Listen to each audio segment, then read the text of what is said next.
नमस्कार, आप देख रहे हैं डीबी लाइव न्यूज और मैं हूं आपके साथ स्वाति। तो चलिए रुख करते हैं आज के खास खबर की ओर। खंडवा में कलेक्टर एवं जिला दंडाधिकारी ऋषभ गुप्ता ने भारतीय नागरिक सुरक्षा संहिता की धारा 163 के तहत खंडवा की नगर पालिका निगम सीमा क्षेत्र में प्लास्टर ऑफ पेरिस की मूर्तियों से निर्माण पर पूर्णतः प्रतिबंध लगा दिया है। यह प्रतिबंधात्मक आदेश मूर्ति निर्माण और विसर्जन के कारण होने वाले पर्यावरण प्रदूषण को रोकने के उद्देश्य से जारी किए गए हैं। बता दें कि जारी आदेश अनुसार मूर्तियों को केवल प्राकृतिक तरीके के पारंपरिक मिट्टी से ही बनाया जा सकेगा। जारी प्रतिबंधात्मक आदेश के तहत मूर्तियों को आकर्षक बनाने के लिए प्राकृतिक रेजिन को एक चमकदार सामग्री के रूप में इस्तेमाल किया जा सकता है। इसी तारतम्य में मिट्टी की गणेश प्रतिमा निर्माण के संबंध में होली स्पिरिट स्कूल में कार्यशाला रखी गई, जिसमें खंडवा विधायक श्रीमती कंचन मुकेश तन्वे, महापौर श्रीमती अमृता अमर यादव, कलेक्टर जिला पंचायत सीईओ नागार्जुन बी गौड़ा ने बच्चों को मिट्टी के गणेश बनाने के लिए प्रेरित किया। आज आपने जैसे देखा कि होली स्पिरिट में सभी बच्चों के द्वारा जो कार्यशाला मिट्टी के गणेश जी जो बनाए गए और हम सभी ने इसमें भाग लिया। हमारे कलेक्टर सर, महापौर जी, जिला पंचायत सीईओ सर। और मिट्टी के गणपति बनाने से हमको ये फ़ायदा है कि हम केमिकल वाले गणपति नहीं खरीदे, क्योंकि ज़्यादातर लोग केमिकल वाले गणपति खरीद लेते हैं और उनका घर अपने स्थापित करते हैं।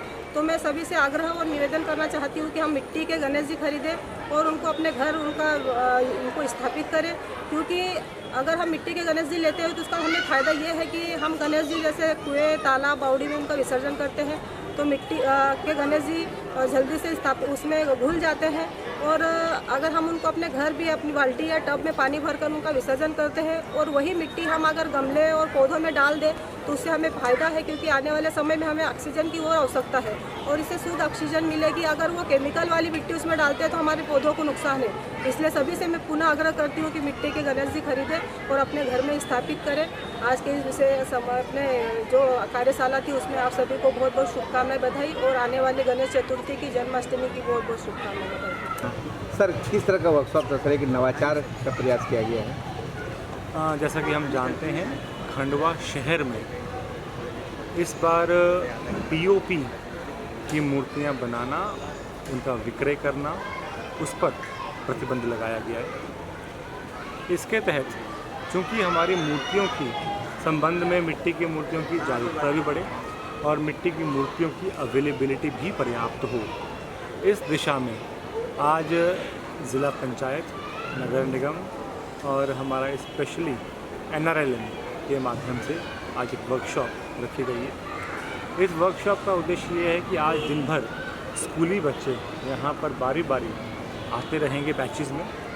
मिट्टी के गणेश किस प्रकार से बनाते हैं वो स्वयं अपने हाथ से बनाकर सीखेंगे। जब वो स्वयं अपने हाथ से बनाएंगे तभी उसके क्या बेनिफिट्स हैं, किस प्रकार से एनवायरमेंटली ये बहुत ही एक सकारात्मक चीज़ है, वो स्वयं जानेंगे और जिससे न केवल हमारी आने वाली पीढ़ी इस चीज़ के संबंध में जागरूक होगी, साथ में अभी वर्तमान में जो हमारा यहाँ पर बैन लगाया गया है पीओपी का, उसकी वजह से कोई यहाँ पर मिट्टी की मूर्तियों की कमी ना हो, उसका भी एक यहाँ सकारात्मक प्रभाव पड़ेगा। ये आज मिट्टी से गणपति बनाने के लिए कार्यशाला रखी गई थी। इसमें मंशा ये है कि हम लोग जो प्रतिवर्ष प्लास्टिक ऑफ पेरिस की मूर्तियाँ को हम अपने घरों में विराजमान करते हैं, हम कहीं ना कहीं उससे पर्यावरण को नुकसान पहुँचाते हैं। तो हम उस नुकसान से बचने के लिए, हमारे पर्यावरण को बचाने के लिए आज यहाँ पर मिट्टी की मूर्ति बच्चों से बनवाई गई हैं और कलेक्टर सर ने, विधायक जी ने, मैंने स्वयं ने यहाँ मूर्तियों का निर्माण किया है। तो आने वाले समय में हम एक पर्यावरण को बचाने के लिए पहल शुरू की गई है, इसमें कि हम मिट्टी की मूर्ति बनाएं और मिट्टी की मूर्ति का ही अपने घरों में स्थापना करें, जिससे कि हम पर्यावरण को बचा सकते हैं और अपनी आस्था को भी हम बचा सकते हैं। क्योंकि आप देखिए कि जब प्लास्टिक ऑफ पेरिस की मूर्तियाँ बनती हैं तो विसर्जन के समय उनके अवशेष हम कहीं ना कहीं अपमानित होते हैं, तो वो हम उसको भी बचाते हुए, पर्यावरण को बचाते हुए यह एक कार्यशाला रखी गई। निगम ने भी कृत्रिम कुंड बनाया है, किस तरह का है? जी, निगम ने भी प्रयास किया। आप देखिए कि जो हमारा पद्म कुंड है वो प्राचीन काल का है और हम उसको आज यदि नहीं बचाएंगे तो कहीं ना कहीं आने वाले समय में वो नष्ट हो जाएगा। तो उसको बचाने का प्रयास है और जो हमारे जल स्रोत हैं उनको हम साफ कैसे रख सकते हैं, उसके लिए हमने प्रयास किया। इस बार कृत्रिम कुंड बनाए हैं, तो हम एक बैठक लेंगे, उसमें जो झांकियों वाले रहते हैं उनको बिठाएंगे और उनसे बातचीत करके जो कृत्रिम कुंड बनाए हैं उनमें आप मूर्तियों का विसर्जन करें और उससे पर्यावरण भी बचेगा और हम अपने जल स्रोतों को भी संरक्षित कर पाएंगे।